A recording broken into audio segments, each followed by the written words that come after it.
We need to talk about Artlist because some of the information here on YouTube is outdated.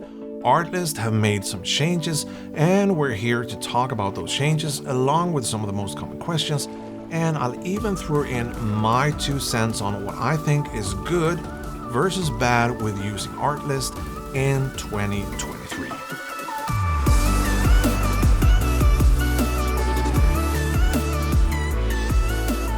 Every music subscription service have their own kind of sound, and the thing I like about Artlist, their music sounds like real music. It sounds like music that you would hear on the radio, or maybe if you go and see like a big blockbuster movie, that's the kind of music they have on Artlist.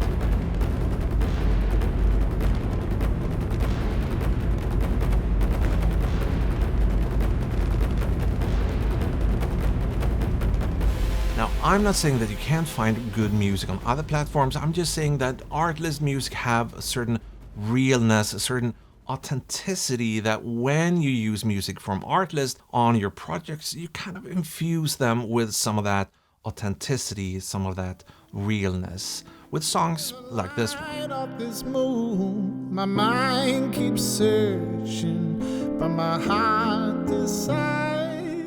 One of the recent changes is the new terms of use, and these changes have stirred up a lot of emotions in the comment section on a lot of YouTube videos lately. These are changes that Artlist had to make in order to protect your videos, your clients' videos from copyright strikes, but also to be able to continue to work with some of the best artists in the world, artists that makes Artlist such a great music service. So you can no longer do things like stock up on a bunch of music and then just cancel your subscription. And you also need to have an active subscription at the time of publishing a video. Once that video is made public, the license is locked in and it's good to go forever, and then you can go ahead and cancel your subscription.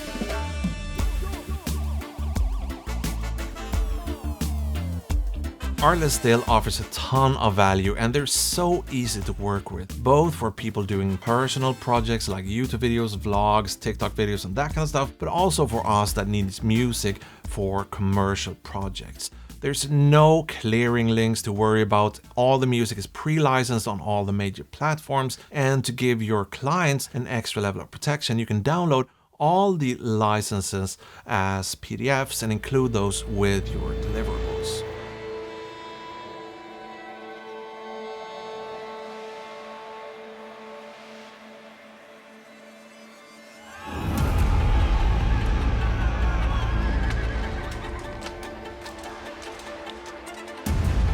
Another question I get is about sound quality. So Artlist offers their entire music catalog as 24-bit WAV files and as high-res MP3s. And the same thing goes for the Artlist sound effects library, which is also available as WAV files and AAC. Now, AAC is kind of like the newer, slightly better sounding version of MP3, and for my YouTube videos, I normally go with the MP3 and the AAC files, but the sound quality on Artlist is definitely good enough for pretty much any level of production. Now let's talk about some of my favorite features with Artlist before we head over to the complaints department.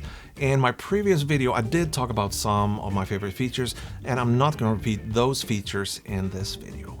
Instead of keeping things like explicit, instrumental, non-explicit versions separated, everything is compiled beneath the main version of the song like this.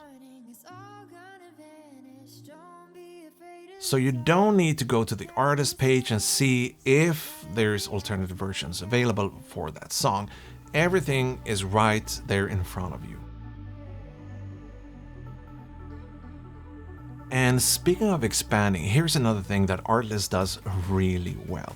You know when you find a song that you really like, but you also want to explore similar songs, so you use the similar song feature. Now, on Artlist, those suggested songs will appear below the original track instead of galloping away to a new page and away from your search results, which we all know what happens. You have those 2-3 maybe songs on a couple of rows up, and those are probably gone because you are gonna go down some weird rabbit hole and forget why you're there in the first place. So this feature will help you to kind of stay on track, be more efficient, and find the songs that you are looking for, that you need for your edit much quicker. Another neat feature that I have to bring up is the What's New or the staff pick page, because this page is kind of a one-stop shop for most projects that I work on. And the good thing about this page is that every song on Artlist has this little genre tag attached to it. So if you're not quite sure what type of music you want for a certain project, you can kind of experiment with a number of different genres and styles of music by just hitting this page. And that's normally where I find most of the music that I use in my videos. Another really cool feature, Artlist curates these playlists with music similar to that of popular movies, TV shows, and computer games. So if you have a channel that do parodies or breakdowns or what have you, you can find music similar to a movie, TV show, or what have you. Not the original music, but something very similar, like this.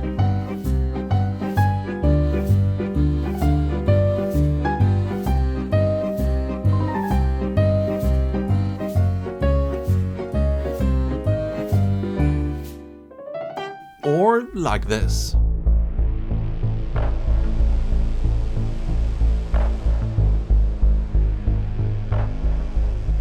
So the way that Artlist organizes and labels everything in their catalog is just amazing, and it makes finding the music or the sound effects you're looking for so much easier, even when you're looking for music with some very specific features like this.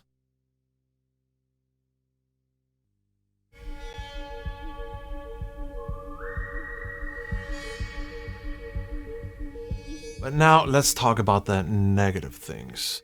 So maybe this first one is just me, but I'm not a huge fan of things like smooth transitions when I'm navigating or using some sort of interface. And I think that Artlist may have some sort of smooth transition script. You know, it could be a bit snappier.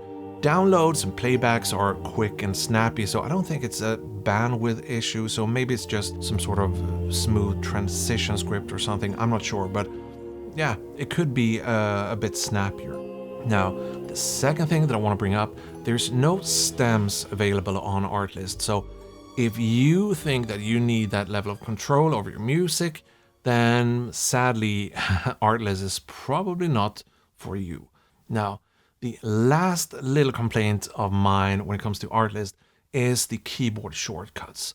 On the Artlist page, you use the X and the C key to navigate up or down in the list of songs. And you use the left and right arrow keys to fast forward or rewind during playback. Now, I wish they would have the up and down on the up and down arrow as well for some smooth, casual music browsing. Now, I think that's the last entry on my list of complaints, and we haven't talked about sound effects. Okay, so sound effects. The library have definitely grown bigger and better since my previous video. And by now you should be able to find most of the sounds you need for any normal sound design project in there. That said, sometimes there might be a couple of too few different options to choose from when it comes to different sounds, but they have your whooshes, they have your swooshes, they have your risers and everyday Foley and ambiances and all that stuff.